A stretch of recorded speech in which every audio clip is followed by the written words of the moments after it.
मेरे प्यारे दोस्तों, ज्ञान के सागर में आपका स्वागत है। दोस्तों, क्या आपने गणितज्ञ लीलावती का नाम सुना है?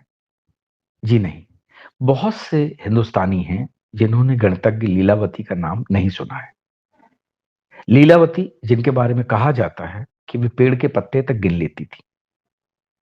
शायद ही आप लोगों को ये बात पता हो कि आज यूरोप सहित विश्व के सैकड़ों देश जिस गणित की पुस्तक से गणित को पढ़ा रहे हैं, उसकी रचयिता भारत की एक महान गणितज्ञ महर्षि भास्कराचार्य की पुत्री लीलावती हैं।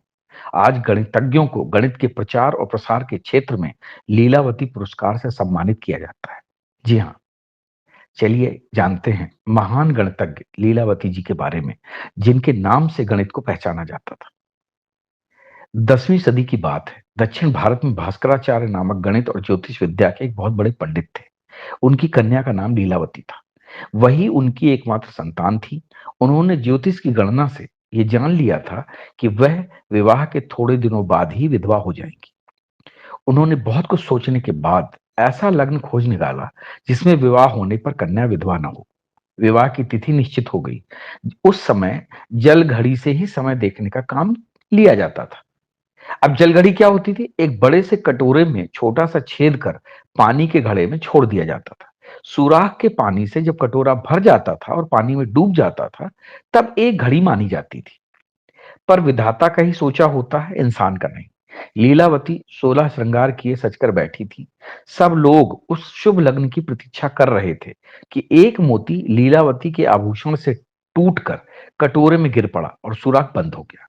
शुभ लग्न बीत गया और किसी को पता तक न चला। अब क्या करें? विवाह दूसरे लग्न पर ही करना पड़ा। लीलावती कुछ दिनों बाद विधवा हो गई। पिता और पुत्री के धैर्य का बांध टूट गया। लीलावती अपने पिता के ही घर में रहने लगी। पुत्री का वैधव्य दूर करने के लिए भास्कराचार्य ने उसे गणित पढ़ाना आरंभ किया। उसने भी गणित के अध्ययन में ही शेष जीवन की उपयोगिता समझी। थोड़े ही दिनों में वह गणित विषय में पूर्ण निपुण हो गई, पंडित बन गई। पाटीगणित, बीजगणित और ज्योतिष, इस विषय का एक ग्रंथ है सिद्धांत शिरोमणि, जो कि भास्कराचार्य ने बनाया है। इसमें गणित का अधिकांश भाग लीलावती की ही रचना है। पाटीगणित के अंश का नाम ही भास्कराचार्य ने अपनी कन्या को अमर कर देने के लिए लीलावती रखा है। भास्कराचार्य ने अपनी बेटी लीलावती को गणित सिखाने के लिए गणित के ऐसे सूत्र निकाले थे जो काव्य में होते थे। वे सूत्र कंठस्थ करना होते थे। इसके बाद उन सूत्रों का उपयोग करके गणित के प्रश्न हल करवाए जाते थे। कंठस्थ करने के पहले भास्कराचार्य लीलावती को सरल भाषा में धीरे धीरे उस विषय को समझा देते थे। वे बच्ची को प्यार से संबोधित करते चलते थे।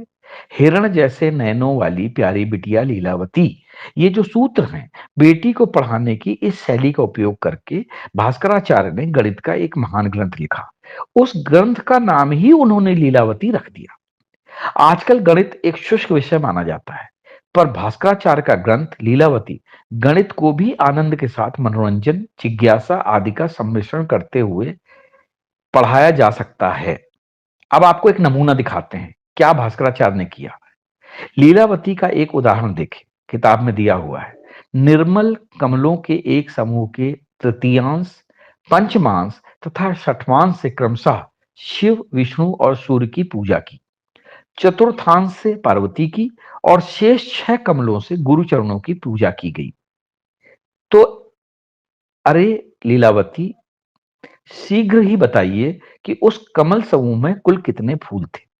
समझिए, टोटल फूल थे 120। जी हाँ, 120 कमल के फूल थे। आप चाहें तो इसको सॉल्व कर सकते हैं। वर्ग और घन को समझाते हुए भास्कराचार्य कहते हैं कि ए लीलावती, वर्गा क्षेत्र और उसका क्षेत्रफल वर्ग कहलाता है। दो समान संख्याओं का गुणन भी वर्ग कहलाता है। इस प्रकार तीन समान संख्याओं का गुणनफल घन है और 12 कोष्ठों और समान भुजाओं वाला ठोस भी घन है। मूल शब्द संस्कृत में पेड़ या पौधे की जड़ के अर्थ में या व्यापक रूप में किसी वस्तु के कारण उद्गम अर्थ में प्रयोग होता है। इसलिए प्राचीन गणित में वर्गमूल का अर्थ था वर्ग का कारण या उद्गम, अर्थात वर्ग एक भुजा। इसी प्रकार घनमूल का अर्थ भी समझा जा सकता है। वर्ग तथा घनमूल निकालने की अनेक विधियां प्रचलित थी। लीलावती के प्रश्नों का जवाब देने के क्रम में ही सिद्धांत शिरोमणि नामक एक विशाल ग्रंथ लिखा गया, जिसके 4 भाग हैं: लीलावती, बीजगणित, ग्रह गणिताध्याय और गोलाध्याय। लीलावती में बड़े ही सरल और काव्यात्मक तरीके से गणित और खगोल शास्त्र के सूत्रों को समझाया गया है। अकबर के दरबार के विद्वान फैजी ने सन 1587 में लीलावती का फारसी भाषा में अनुवाद किया था। अंग्रेजी में लीलावती का पहला अनुवाद जे वेलर ने 1716 में किया था। तो आप समझ सकते हैं कि लीलावती कितनी महान गणितज्ञ थी। कुछ समय पहले तक भी भारत में कई शिक्षक गणित को दोहों में पढ़ाते थे, जैसे कि 15 का पहाड़ा, 15 तिया 45, 15 चौके 60, 15 छक्के 90, 15 अट्ठे 20, 9 35, लाइक दिस गा गाकर ये कैलेंडर मतलब जो है पहाड़े याद कराने का तरीका था, कैलेंडर याद कराने का तरीका था। अगर आप देखें लीलावती में पद्मय सूत्र में दिया हुआ है, सी अप जूनो 30 के, बाकी के 31, 28 की फरवरी, चौथे सन 29, यानी इस तरीके से जो हम पहले कैलेंडर को भी हम लोग गाना के तरीके से याद करते थे, इसी तरीके से लीलावती में गणित के सूत्रों को भी काव्य में लिखा गया है। इसी तरह गणित अपने पिता से सीखने के बाद लीलावती भी एक महान गणितज्ञ एवं खगोल शास्त्री के रूप में जानी गई। मनुष्य के मरने पर उसकी कीर्ति ही रह जाती है। अतः आज गणितज्ञों को लीलावती पुरस्कार से सम्मानित किया जाता है। हमारे पास बहुत कीमती इतिहास है, जिसे छोड़कर हम आधुनिकता की दौड़ में विदेशों की नकल कर रहे हैं। लेकिन विदेशों ने भी हमारी नकल करना शुरू कर दिया है और करते आ रहे हैं। यही कारण है कि आज भी यूरोप के ज्यादातर देशों में जो गणित पढ़ाई जा रही है, वो लीलावती के जो ग्रंथ है उसी के अनुसार ही काव्यमय तरीके से बच्चों को समझा समझा के पढ़ाई जा रही है। तो मेरे दोस्तों, महान प्राचीन भारत की जो हमारी बड़े-बड़ी विभूतियाँ हुई हैं, हमारे प्राचीन भारत में जो बड़े-बड़े ग्रंथ लिखे गए हैं, उनकी महानता को समझना हम सभी का कर्तव्य है। और जब तक हम इन चीज़ों को नहीं समझेंगे, हमें अपने भारत देश की महानता पर कभी भी भरोसा नहीं होगा, विश्वास नहीं होगा। जय हिंद, जय भारत।